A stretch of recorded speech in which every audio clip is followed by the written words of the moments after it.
Hi everybody, we're getting ready for our March Go Ye project and we're going to make pillow boxes.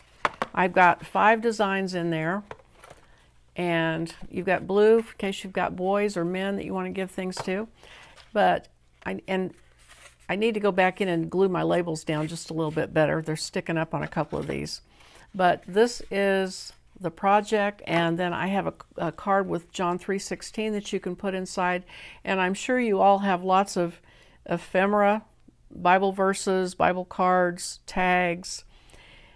So you can put those in here, and you can maybe even put Easter grass and some candy if you want to, and hand these out for Easter presents. So one more way to spread the word, and I hope you enjoy making these. And now I'm going to show you the kit. Okay, so here is the kit.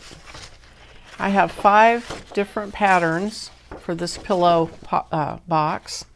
I've got a bright kind of brocade in Easter colors. I've got this kind of bohemian floral, and I have a polka dot in mustard and pink. I really love that color palette. I have a blue in case you have men or boys that you would like to make some for. And then I have one in my latest look, this wild and crazy handmade pattern.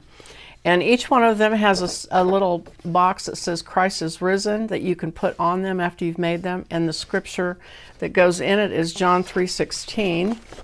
And you can cut that out and put in the box. And you can put Easter grass inside the box and Easter candy if you want to, just whatever you want. You probably have a lot of ephemera, tags, cards that you've made with scriptures and things. So I figure you won't have any problem putting more things into your pockets. And so anyway, I'm really excited about these. I think they're super cute format. So I hope you like them. And that is it. Go ye. Let's get out there and make our crafting count. And thanks for watching. I'll see you next time. Bye-bye.